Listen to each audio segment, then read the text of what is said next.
আসসালামু আলাইকুম। আজকে আমি রান্না করব চিংড়ি পোলাও। অসাধারণ একটি পোলাও। এটা একবার খেলে বারবার খেতে মন চাবে। এখানে আমি গরম পানি বসাই দিয়েছি, পানিটা ফুটে উঠছে। এখন দারচিনি, এলাচ, লবণ দিয়ে দিচ্ছি আর তেজপাতা দিয়ে দিচ্ছি। তেল দিয়ে দিলাম 2 টেবিল চামচ।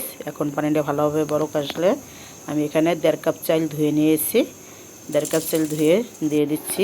8 মিনিটের মতো সিদ্ধ করব। হয়ে গেছে সিদ্ধ, এখন আমি নামাই নিব। এখন আমি এটা কড়াই বসাই দিয়েছি। এখানে হাফ কাপ তেল দিয়ে দিয়েছি। তেল দিয়ে আমি 1 কাপ চিংড়ি দিয়ে দিচ্ছি। এটা বাছার পর 1 কাপ হয়েছে। চিংড়িটা ধুয়ে বেছে আমি ঢেপে রেখে দিয়েছিলাম। এখন চিংড়িটা 2 মিনিটের মতো ভেজে নিব। 2 মিনিট ভেজে আমি 2 মিনিট ভেজে নিব। এখন আমি গাজর, পেঁয়াজ, কাঁচামরিচ এটা দিয়ে দিব। এটাও 2 মিনিটের মতো ভেজে নিব।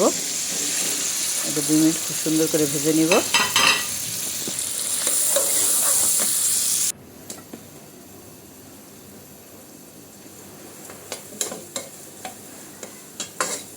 এখন আমি ভেজে নিচ্ছি।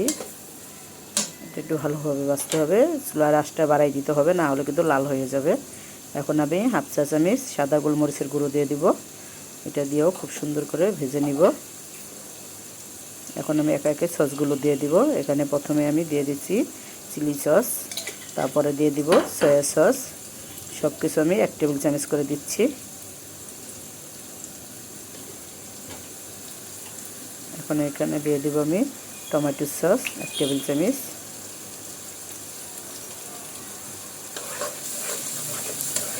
টমেটো সসটা দিয়ে আমি সবগুলো সস ভালোভাবে মিলিয়ে নিব। মিলিয়ে নিয়ে এখন আমি টেস্টি লবণ আর নর্মাল লবণ দিয়ে দিব 1 চামচ করে।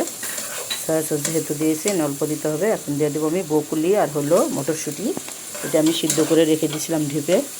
এখান থেকে বের করে নিয়েছি। এটা হাফ সিদ্ধ করা আছে, এর জন্য এটা একটু পরেই দিয়েছি। এখন হয়ে গেছে, দেখেন কালারটা কতটা সুন্দর আসছে। এখন রাইসগুলো দিয়ে দিব। রাইসগুলো দিয়ে আমি খুব সুন্দর করে নেড়ে চেড়ে নেব 5 থেকে 7 মিনিটের মতো। চুলার আঁচটা বাড়াই দিয়ে আমি খুব সুন্দর করে নেড়ে চেড়ে নেব। এখন আমি বেছে তেজপাতাগুলো ফেলে দেব। সাধারণ একটা পোলাও, এটা একটু রান্না করে খেয়ে দেখবেন, খুবই মজা। ফ্রাইড রাইসটাও ফিল করে ফেলবে এটা। এখন আমি 2 মিনিট শুধু ঢেকে রাখবো।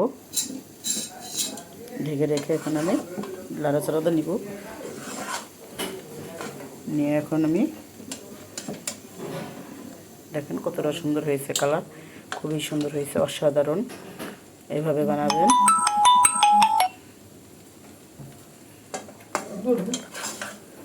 এইভাবে বানাই নেবেন। দেখেন কালারটা কত সুন্দর হয়েছে, খুব সুন্দর হয়ে সিদ্ধ হয়েছে। হয়ে গেছে, এখন আমি নামাই নিব। 1 মিনিটের মতো আমি ঢাকা দিয়ে রেখে দিয়েছিলাম, দমে রেখে দিয়েছিলাম। এখন কালারটা এখনও কত সুন্দর আছে, খুবই সুস্বাদু হয়েছে। ভালো লাগলে আমাদের সাথে থাকবেন, লাইক করবেন, কমেন্ট করবেন, শেয়ার করে আমাদের পাশে থাকবেন। আল্লাহ হাফেজ।